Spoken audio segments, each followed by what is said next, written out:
CBS Radio Mystery Theater presents...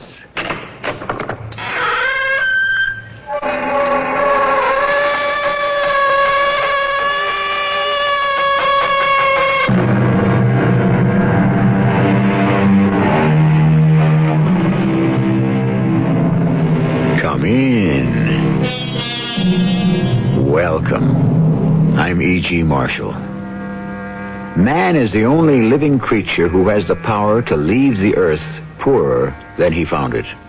Indeed, there are those cynical souls who insist that the sun and the moon and the stars might have disappeared long ago had they been within the reach of predatory human hands. Now, wait a minute.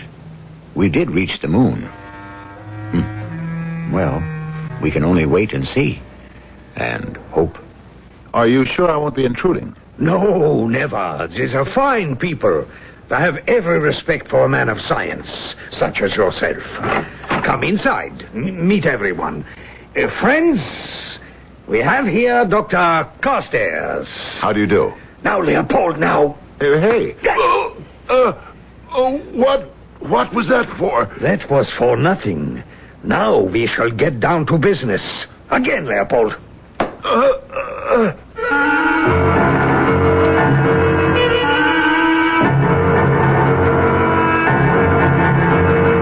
Our mystery drama, The Vanishing Point, was written especially for the Mystery Theater by Sam Dan and stars Fred Gwynne. It is sponsored in part by Buick Motor Division. I'll be back shortly with Act One. Egad, how irresistible you found that luxurious, elegant Buick Electra you saw last fall. But you judiciously opted to wait for the time of year when the price might well be more in your favor. Well, if one were to contact a Buick dealer right now, one might find him offering most agreeable deals. Buick Electra. Yes, you can. That's your Buick dealers. Yes, you can. Yes, you can.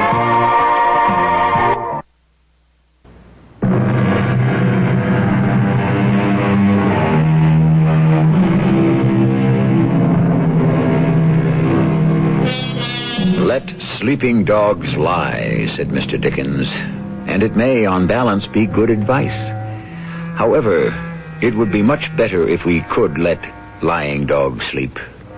Much more conducive to our peace of mind, if not to the peace of the world.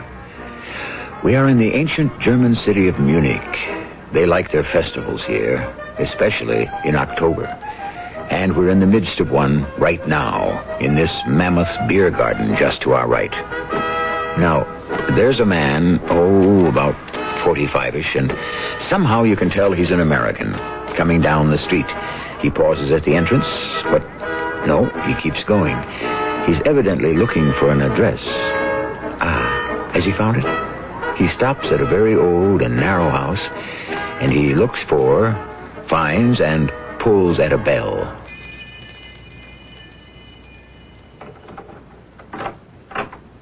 Yes? I wonder, could you help me? Fräulein, is it? Yes? I'm not even sure I know how to explain this. No? You do speak English? Oh, yes. That is rather fortunate. My German leaves a great deal to be desired. This is 71 Kohn Street. Kohlstrasse? Yes. There was someone who lived here a long time ago. This goes back many years, even before the war. I'm sure he wouldn't be alive today. Why do I say that? He could be. He would be in his 80s, perhaps his 90s. I wonder if by chance you might know something about him. His name is, or was, Franz Wilhelm Klust. Does that mean anything to you? Franz Wilhelm Klust. Maybe I'm not pronouncing it right. Perhaps it's Klust. Franz Wilhelm Klust? Yes. No, I do not know the name. Oh, well, I'm sorry. I just thought I might find someone who could shed some light. I had this address, and that's all. Now I don't even know where to look. You might ask at the town hall. I did, and this was his last known address. I see. I'm so sorry I disturbed you.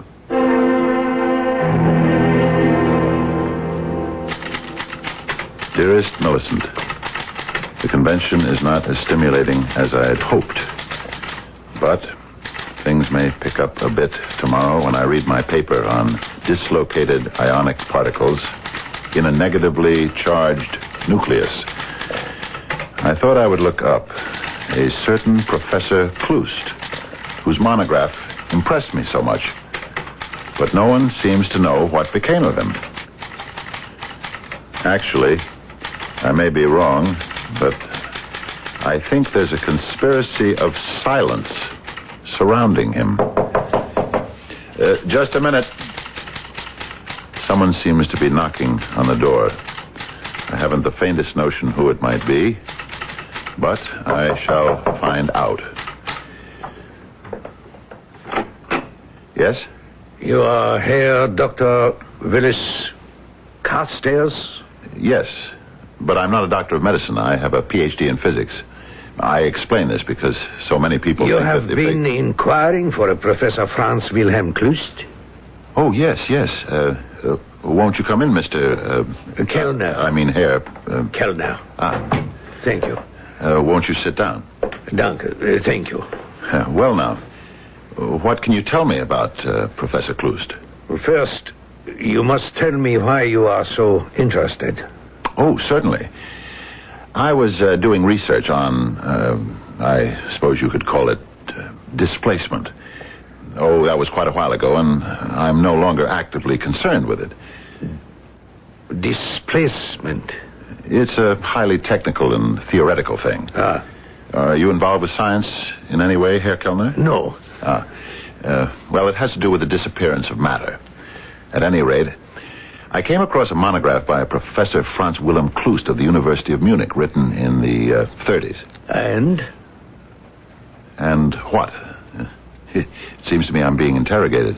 Oh, well, you must excuse me. You see, I am his nephew. He's an old man. Ah, then he is still alive. Oh, yes. Oh, that's marvelous. But he is not strong. And so I wish to make sure that those who call him have an interest that is, how would you say, legitimate. Of course.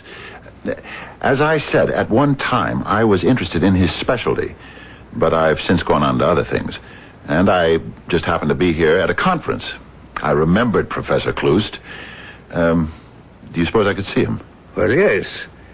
Now that you have established your credentials, you'll be most welcome. Thank you. When might I be able to see him? Now? Now?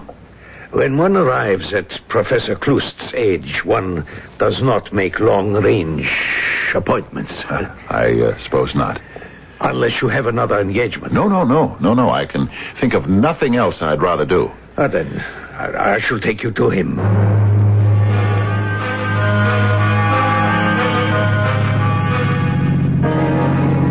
Is it much further? No. It's very kind of you to undertake such a long trip. It will give my uncle pleasure. I only read that one paper of his, but it showed such brilliance. And I never heard of him before or since. Why isn't Professor Kloust better known? Who can say? Science is perhaps like other fields. You must know how to succeed. That's true. And this is his house.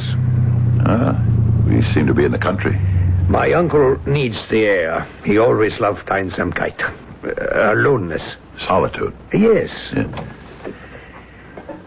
Now you shall see him. Oh, yes. Oh, it's beautiful here. Lovely place to work. Is your uncle still active? Very much so, yeah. Very much. Please come in. I should like you to meet my cousin, Leopold. How do you do? Jetzt, Leopold? What is this? Einmal. Noch einmal. No.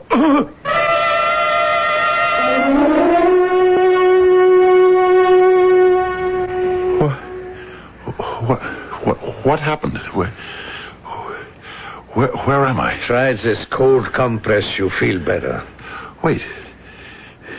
You and that... Leopold? Yes, that gorilla. Please. While Leopold is unable to speak, his hearing is perfect. He doesn't like to be insulted. What have you done? You brought me here and broken my jaw. No. Leopold is very scientific. There's no lasting damage. Pain, yes, but for a purpose. Oh, what purpose?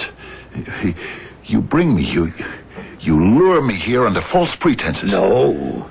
You are the one who travels under Willis Carstairs. Me? This is why it was necessary for Leopold to teach you the rules. What rules? That we are serious people.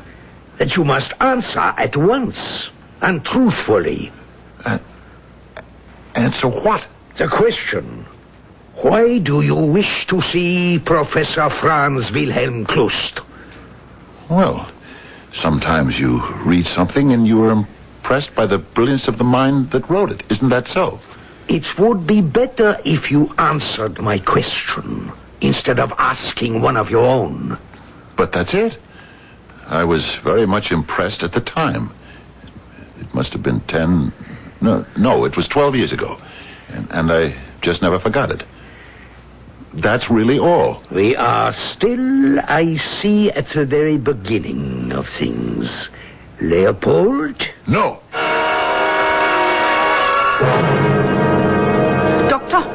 Dr. Carstairs. What? Oh. You must wake up. Wake up. Are you all right?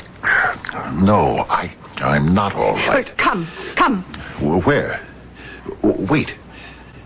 I know you. You're the woman who answered the door when I asked for Professor Klust. Yes. Would you mind telling me just what... There is no time. You must leave. Oh, yes, I'm willing to do that. Good. I have an automobile outside. You can walk? I can even run if I have to. Well, then hurry.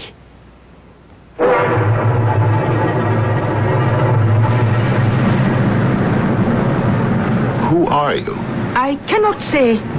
And those men? I cannot tell you. And what is this thing about Professor Klust? I do not know. Madame, I am grateful to you for getting me out of there. Although for all I know, you're the one who may have got me in there. However, you and I both know you're not telling me the truth. Let me give you a word of advice. Forget everything that happened tonight. Forget? It was only a mistake on everyone's part. Therefore, it is best forgotten. I was beaten up. Do you expect me just to forget that? Well, sometimes that is the wisest thing. Look here, Miss Fräulein or Frau or whatever. There's something going on here that's wrong. That's criminal. I do not intend to make believe it never happened. You are warned. If you intend to make a fool of yourself, no power on the earth can stop you.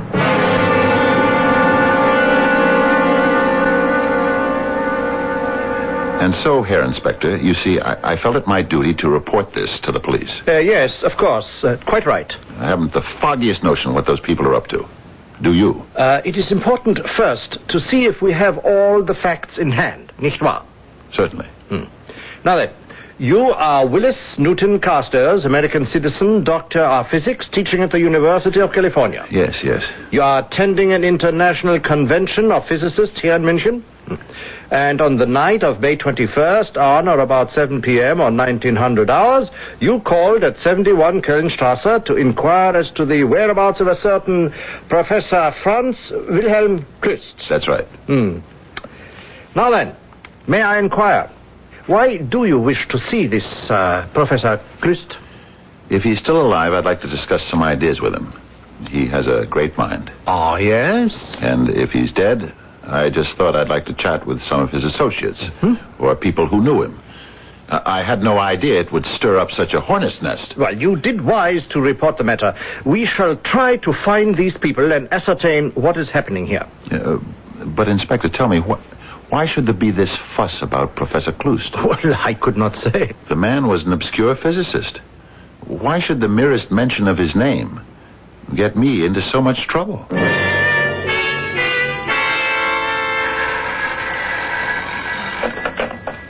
Hello? Professor Carstairs? Yes, this is he. This is Inspector Müller of the police. Oh, yes, Inspector. Yes. We have your 3 people in custody. Already? So soon? Yes. Could you find it convenient to come down to police headquarters? Of course, Inspector. At once. Thank you.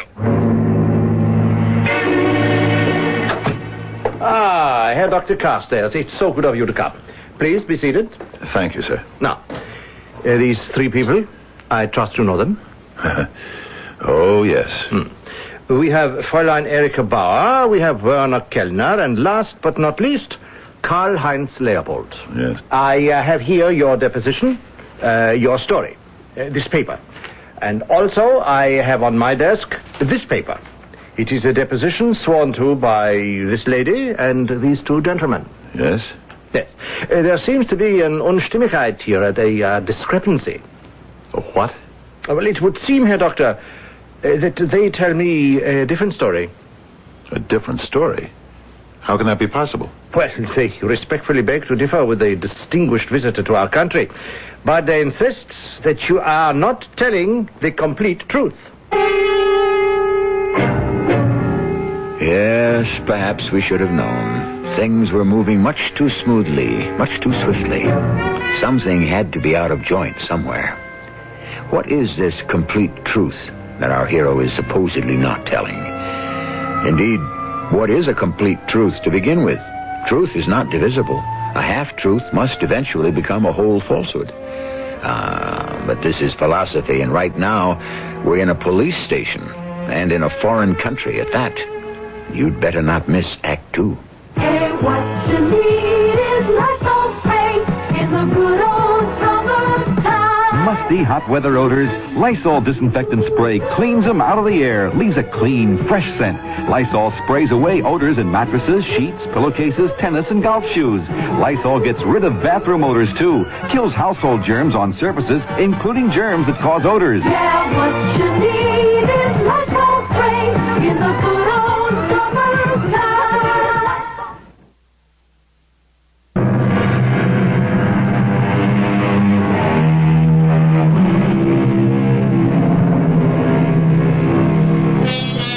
You know how these things go. You have half a dozen witnesses to an event. When you finish collecting testimony, you may very well wind up with a half a dozen different stories. No two eyes will see exactly the same sight. No two ears will hear exactly the same sound. Sometimes you wonder how it's possible to prove anything at all in this world of ours. What do you mean they tell a different story, Inspector? I told you what happened. Herr Kellner, shall you repeat your sworn statement? Yeah, Inspector. On the night of October 21st, I was in Schanzer's beer garden on Kölnstrasse. I go there to listen to the music and enjoy a glass of beer. Yes, continue. The place, it was filled with a crowd. And I noticed this gentleman. That isn't true. I was never in such a place. Please, remain silent, Herr Doctor. You have already made your statement. Continue, Kellner. Yeah, very good. I am standing at the bar next to this gentleman, and he says to me, I could tell he was an American by the way he spoke. Well, hiya, pal. Pal? Buddy. Chum. Comrade. Ah, comrade. Yeah. Have a beer.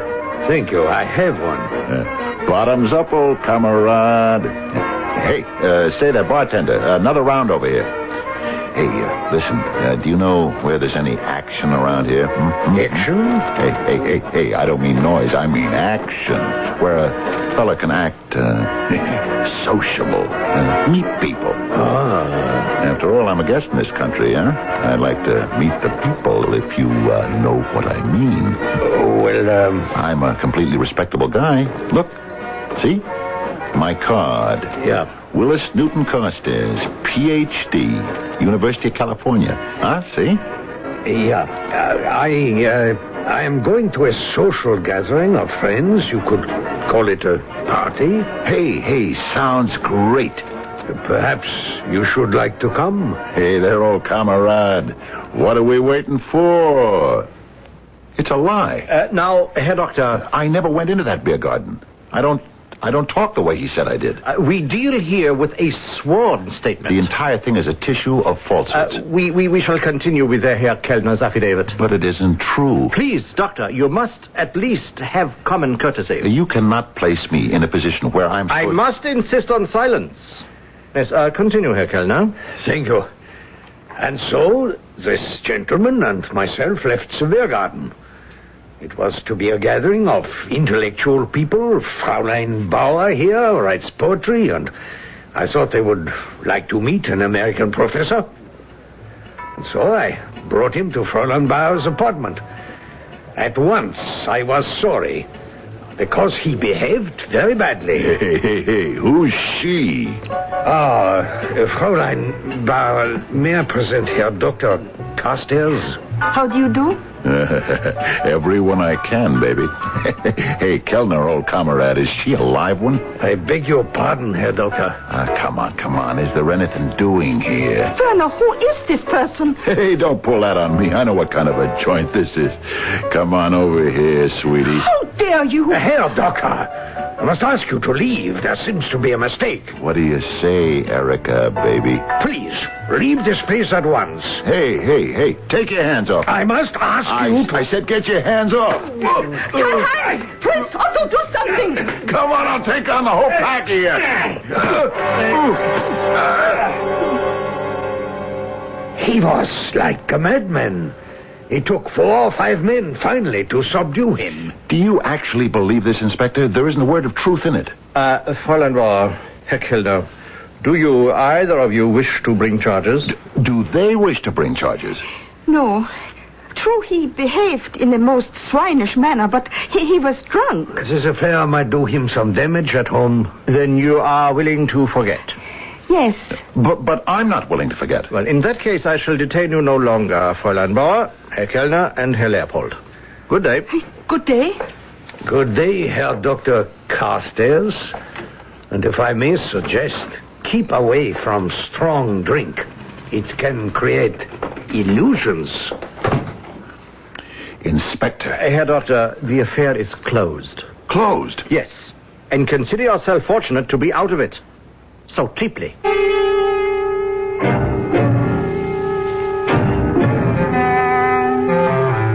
Yes, we were informed of the incident, as a matter of course, here at the consulate. Were you? It concerned an American citizen. Why haven't you done anything about it? My dear fellow, what do you suggest? In the first place, I suggest you don't call me your dear fellow.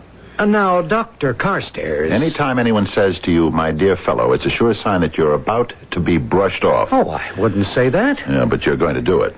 In the end, you'll tell me to go home and forget it, won't you? Now, look here, my dear... Dr. Carstairs... Whose side are you on? Side? Well, it's obvious what happened. You got drunk. You became obstreperous. I don't drink enough to get drunk, and I'm never obstreperous. Well, perhaps not at home, but when a man finds himself in a foreign country, his inhibitions... I'm telling you the truth. Dr. Carstairs, if you persist, you'll attract notice in the papers. The word will get home. Things could become very awkward for you. But I am telling you the truth. It doesn't matter. The truth doesn't matter. Doctor, just give people a chance to believe the worst and they'll do it. It's human nature. Now, you think about this very carefully, and you will see that I'm really concerned with your best interests. My dear fellow, I really am. The head of the department is on sabbatical leave, Dr. Carstairs. I am Professor Lise Lotte-Schmidt.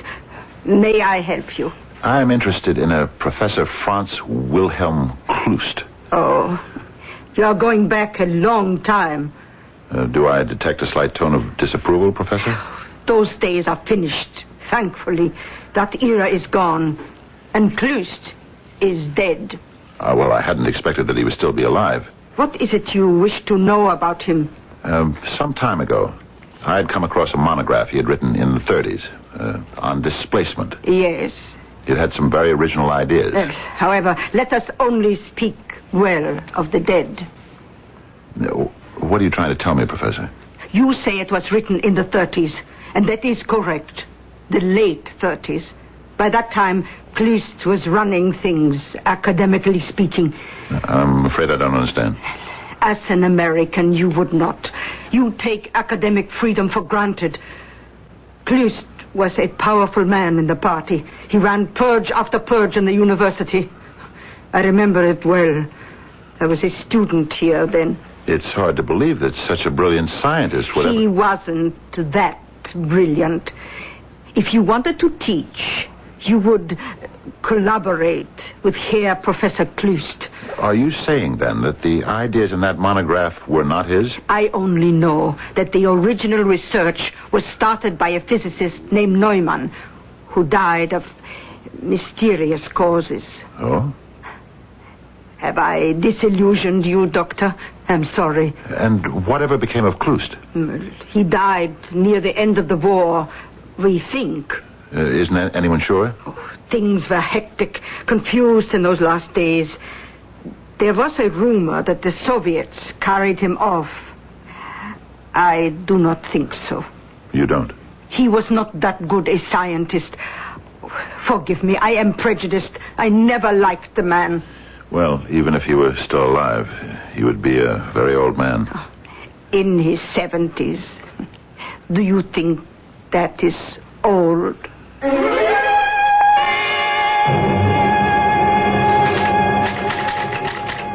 Dearest Millicent, I'm beginning to see daylight. Although I must tell you, I still do not know what to make of it.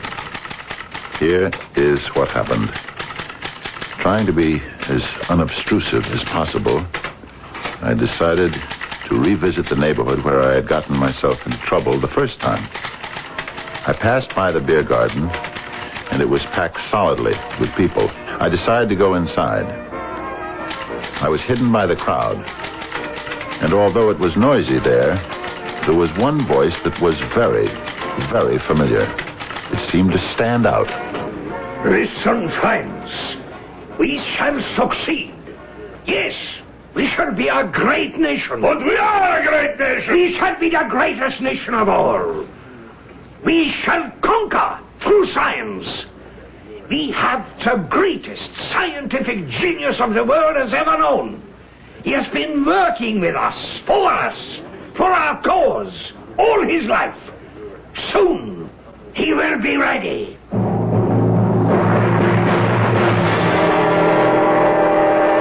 Yes, Herr Doctor, what may I do for you? You might curb your impatience. I beg your pardon?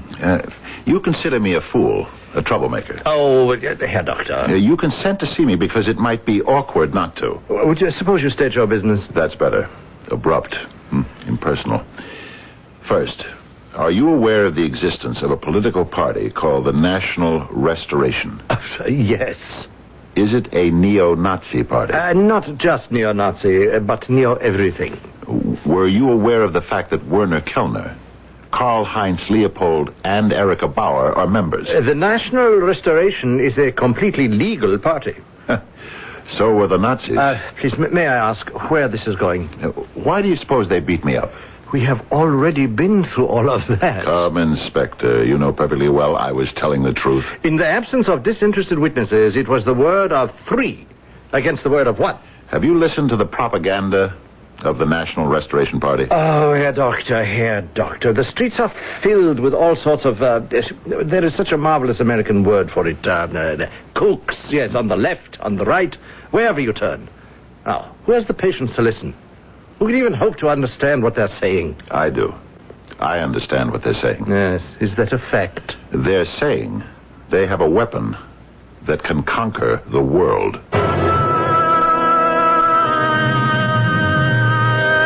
Is that what they're saying? Yes, it did seem that was what our friend Kellner seemed to be spouting back there in the saloon. But wasn't that just beer hall talk? And what if it was? Does that mean it shouldn't be taken seriously? Just how seriously is what you shall discover in Act 3. Somehow you fought the temptation to buy a new Buick Century until now, because you figured that along about this time, your Buick dealer just might be as anxious to talk to you as you are to get a Century. Well, you shrewd rascal, you were right, which means you and that Century can get together now with a deal that may surprise you. Buick Century. Yes, you can. At your Buick dealers. Yes, you can. Yes, you can.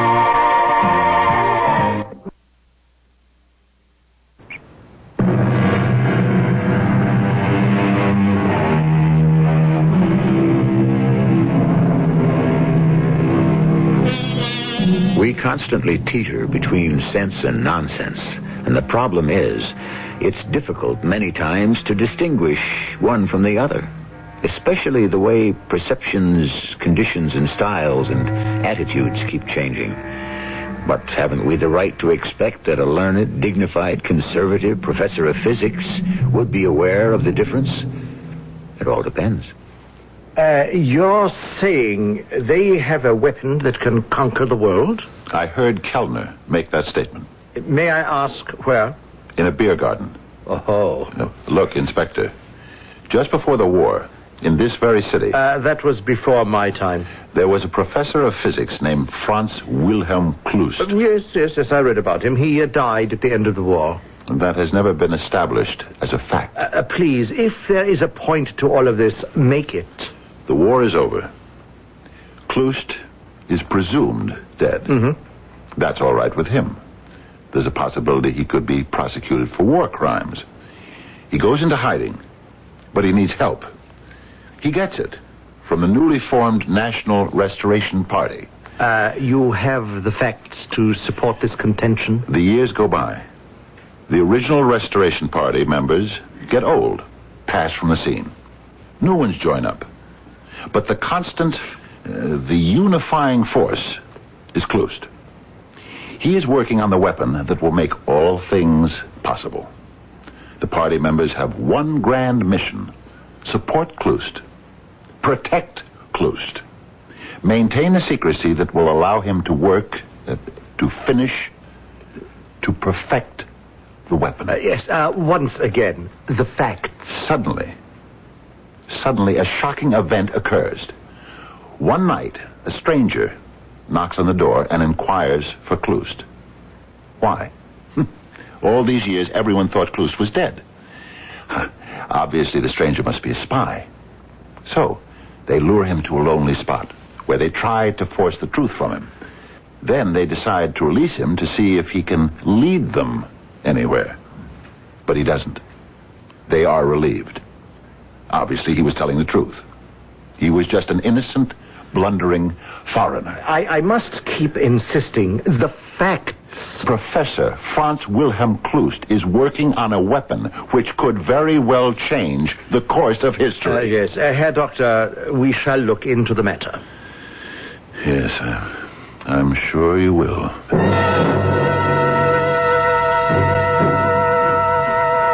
But I cannot understand, Dr. Carstairs. Just see that this is published, Professor Schmidt. You are saying here that you believe you can complete the final formulation of Professor Franz Wilhelm Klust's theory? Is this true? I'm not sure. Then why should we print this in our journal? Professor Schmidt, I have been to the police and to the politicians. The first consider me a drunk. The second insist that I am a fool. You must help me. Dr. Carstairs, there is no real evidence of any... There are times when a scientist wants to be accepted on faith.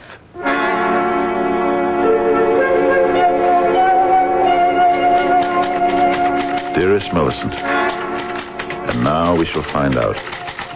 The journal appeared this morning. By this time, they will have read my article. If, indeed, there is a they, as I believe there is. Perhaps I shouldn't be doing this, but I cannot help myself. I cannot stop myself. I keep hoping now that I have been wrong. Millicent, there is a knock on the door. I knew there would be. I don't know what it means. I only know someone is knocking on the door. And now, of course, I must answer it. I've been waiting for it. Dear Millicent, to be continued. I hope. Just a moment. Herr Kellner and Herr Leopold. Won't you come in, gentlemen? I've been expecting you. Herr Doctor, both Karl-Heinz here and myself, we are armed. I understand. And so, shall you come quietly? The quiet way is always the best way.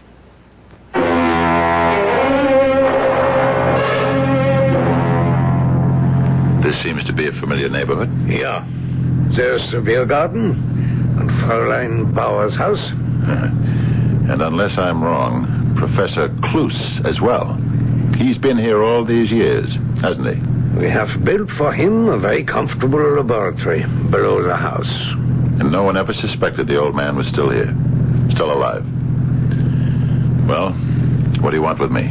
The old man, yeah, he is old. And from time to time his age, how can I say it, interferes, gets in the way. I see. He needs help. And because you have claimed that you are familiar with his work, you have been chosen to assist him. At the point of a gun. And suppose I refuse? You will be shot.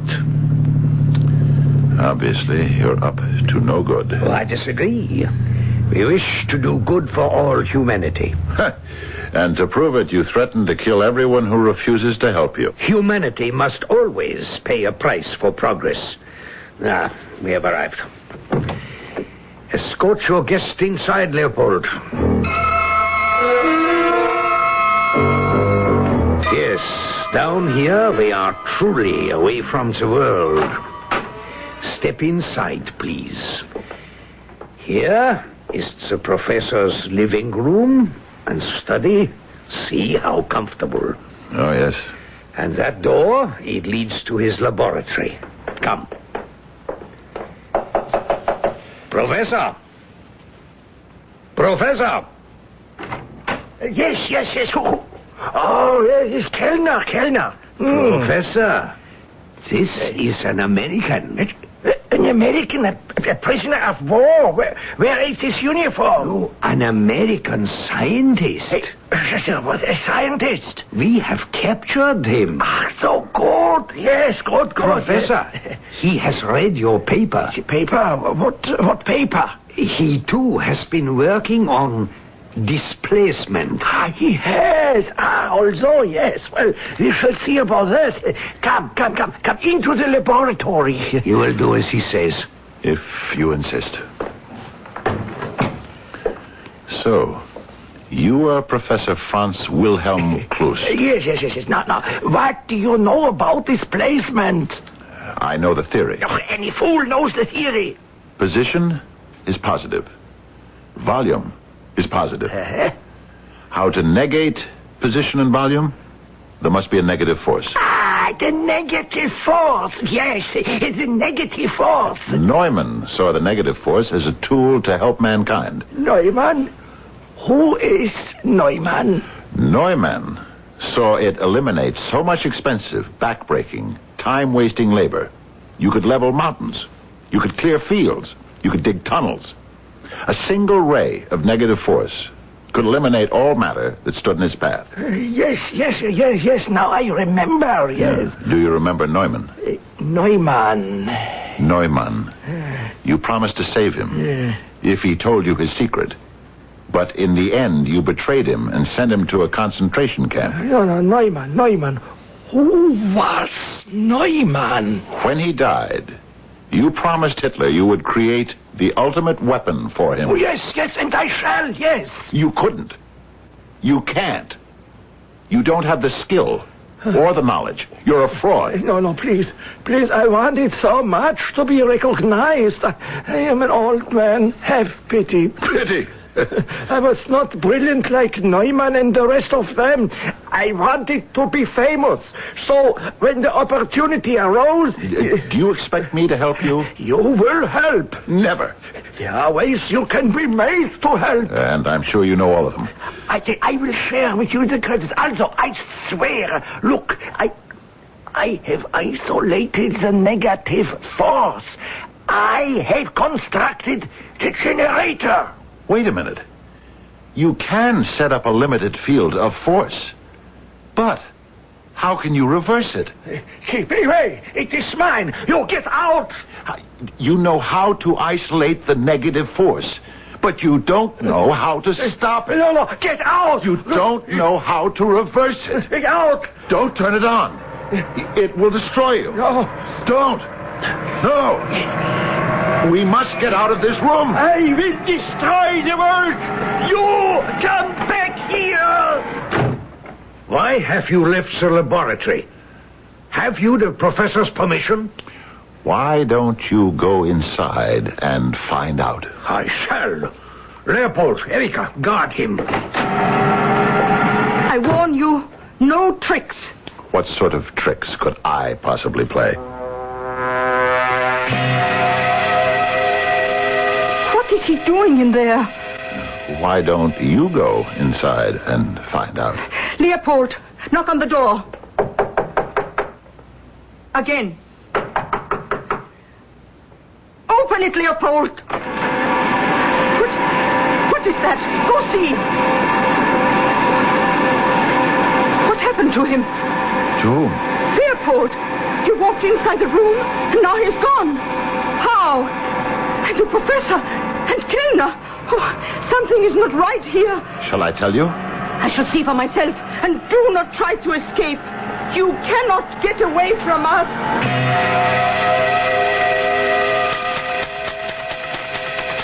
Yes, my dearest Millicent. What all of them did was walk into the field of the negative force, which displaced all of their positive atoms. In layman's language, simply made them disappear.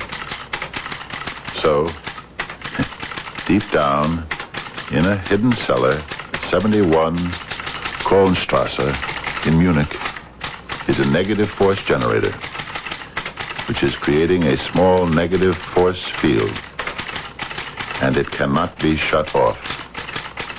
I don't know how to do it. I don't even think it's possible. And anyone who goes into that room and gets within range of the field, well, however, who is going to bother?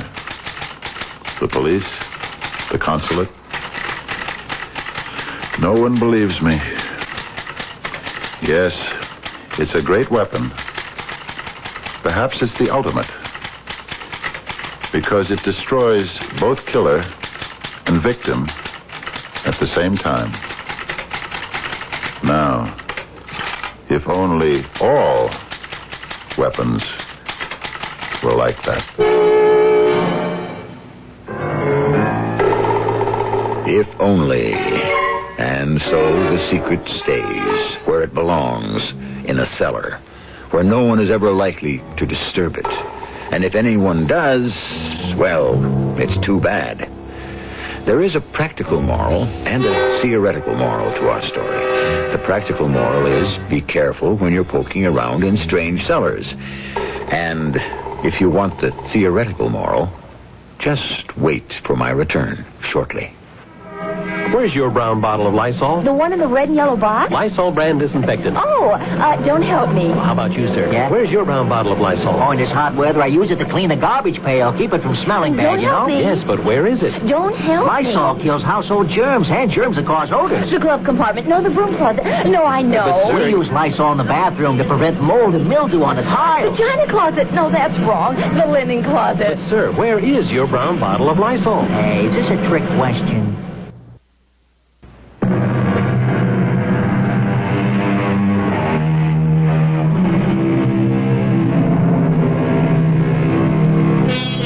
The first weapon was a man's or even a woman's fist. It was created by instinct. The second weapon was invented by science. It was a stick or a club. And once unleashed, science marched on. Over the centuries, it introduced and refined weapon after weapon. Ah, yes, we ask ourselves, where will it all end? Perhaps it will never end. Perhaps it will only disappear. Perhaps, as the title of our story suggests, we simply shall reach the vanishing point. Our cast included Fred Gwynne, Bryna Rayburn, Court Benson, and Earl Hammond. The entire production was under the direction of Hyman Brown. And And now, a preview of our next tale.